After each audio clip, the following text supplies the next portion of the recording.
कि सर्वे की प्रक्रिया दरअसल है क्या।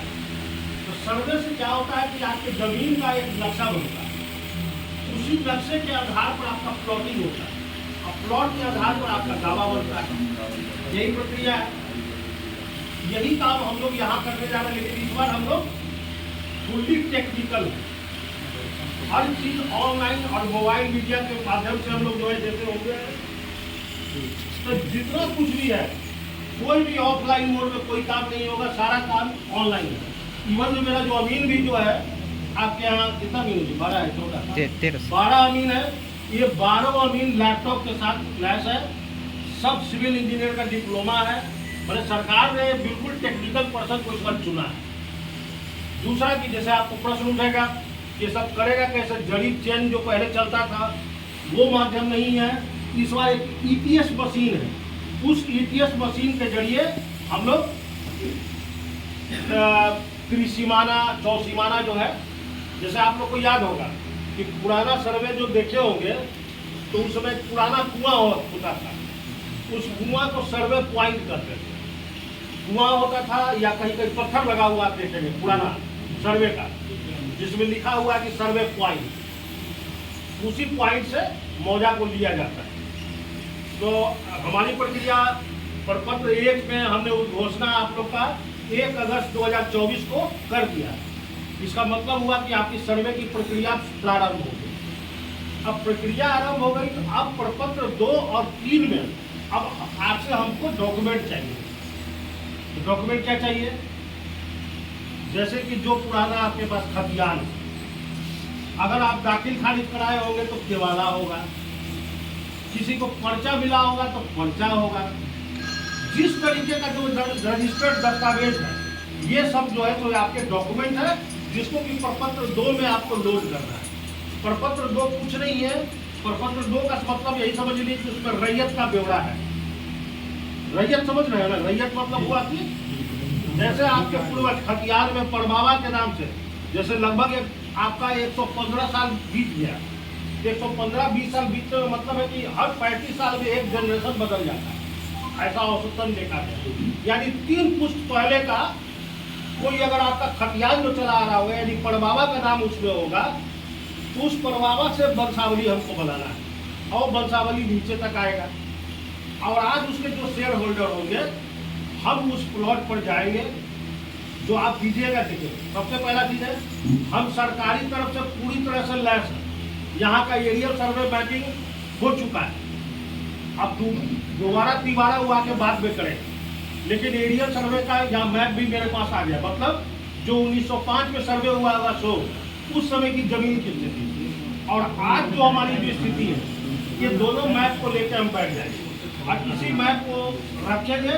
नया वाला मैप, पुराना वाला मैप, पुराने वाले मैप से आपका जो प्लॉट होगा उसको हम काटेंगे और उसी आप आज के समय में 4 भाई 5 भाई जैसे भी हो गए उसको हम लोग डिवाइड करेंगे। यही प्रक्रिया अपनाने तो प्रपत्र 2-3 में जब आप दे दीजिएगा तब आगे की प्रक्रिया क्या होगी कि हम लोग आपसे लेने के बाद गांव में जो त्रिसीमाना और चौसीमाना कर रहे हैं वो हम सर्वे पॉइंट को वहां जाके फिक्स करेंगे।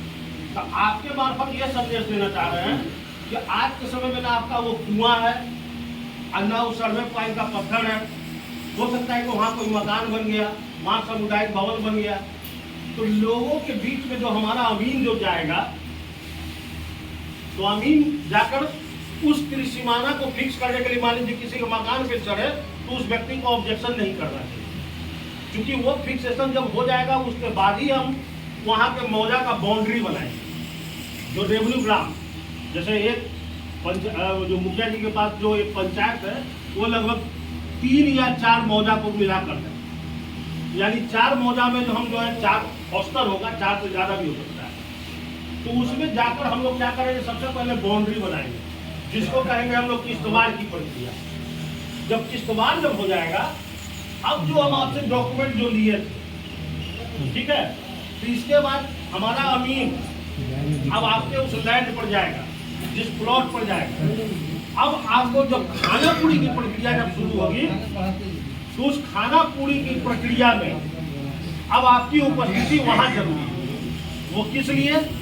इसलिए जो वंशावली से हम अगर 4 देखें तो प्लॉट पर हमारा अमीन जाके वहां पे 4 भाग में काटेगा, ठीक है। 3 देखेगा तो 3 भाग में काटेगा।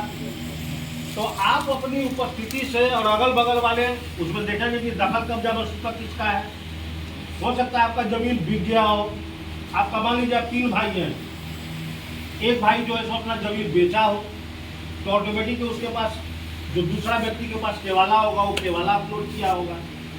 अब उसका भी हम लोग निर्धारण करेंगे। इसके बाद जब ये सारी प्रक्रिया हो जाएगी, खाना पूरी की प्रक्रिया जब खत्म हो जाएगी, तब इसके बाद प्रपत्र 7 में हम आपको 2 चीज देंगे। एक तो आपको लैंड का ब्यौरा देंगे, आप बड़े खाना पूरी करने के बाद हर रैयत को उपलब्ध कराएंगे प्रपत्र 7 में कि देख लीजिए ये आपका जमीन है। जैसे मान लीजिए कि 1 एकड़ जमीन यानी 100 डिसमिल 4 भाग में बटा, यानी अब 25-25 डिसमिल का चारों भाई कौन दिए, ठीक है। अब उसमें चौहद्दी वगैरह दर्ज रहेगा। अगर मान लीजिए किसी का चौहद्दी उसमें गलत है, नाम गलत है, तो उसके लिए प्रपत्र 8 में आपको दावा आपत्ति करना है। तो पहला सुनवाई मेरा वहां हो, हर ब्लॉक में हर अंचल में मेरा एक कानूनगो भी हो, कानूनगो उसकी सुनवाई करेगा। सुनवाई करने के बाद जो चौहद्दी वगैरह जो सुधारना होगा, नाम सुधारना होगा, ये काम वो कर देगा, ठीक है।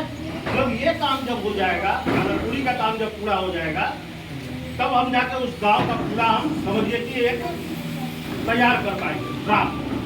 तो ड्राफ्ट जब तैयार हो जाएगा तो उसका प्रारूप प्रकाशन हम करेंगे प्रपत्र 12 में। अब उसका प्रकाशन हम अंचल में भी करेंगे, जो सिविल होगा वहां भी करेंगे, और जो जो महत्वपूर्ण जगह हो वहां वहां उसका प्रकाशन होगा। वो प्रकाशन होने के बाद अगर उस समय भी आपको ऑब्जेक्शन आ जाए, मान लीजिए कोई व्यक्ति कहा, और एक चीज, हाँ, प्रपत्र 7 के साथ एक चीज हम और दे रहे हैं आपको, हम नक्शा भी दे रहे हैं, उसको क्या कहते हैं, एलपीएम भी हम आपको दे रहे हैं कि देख लीजिए अब आपका जमीन कैसा तिकोना कैसा दिखाई दे रहा है, वो साथ में आपको दे, कि ताकि आप तीनों भाई 4 भाई ये देख सके कि भाई किसका नक्शा क्या है, ठीक है। तो ये सब जब देने के बाद अगर आपको जब ड्राफ्ट पब्लिकेशन हम इसका कर देंगे पूरे मौजा का, उसमें भी ऑब्जेक्शन हो तो प्रपत्र 14 में फिर पुनः वही प्रक्रिया होगी, फिर आप दावा आपत्ति करेंगे, फिर सुनवाई हम करेंगे। इस समय जो हमारा जो एएसओ है और कानून को, ये दोनों मिलकर इसकी सुनवाई करेंगे। सुनवाई करने के बाद द्वितीय अपील का निष्पादन होगा। वो जब निष्पादन हो जाएगा तो सारे मौजा को मिला के तब हम उसको पूरा को डिक्लेरेशन करेंगे। डिक्लेरेशन करने के बाद अब हमारी प्रक्रिया, एक सर्वे का प्रक्रिया खत्म। अब दूसरा शुरू हो जाएगा रेट फिक्सेशन। अब कोई भी जमीन आपका बेलगान नहीं है, हर जमीन का हम लोग लगान फिक्सेशन करेंगे। मतलब क्योंकि अब जमीन का नेचर बदल गया, पहले आप जिसको खेती कार्य में लेते थे, आज वहाँ बिल्डिंग बन गया, तो आवासीय हो गया। बहुत सारा प्लॉट में जहाँ मार्केट नहीं था, मार्केट हो गया, तो वहाँ मार्केट का रेट हम दर्ज करेंगे, ठीक है। 1 फसला 2 फसला जो भी हो, वो रेट फिक्सेशन हो जाएगा। कोई जमीन अब बेलगान नहीं।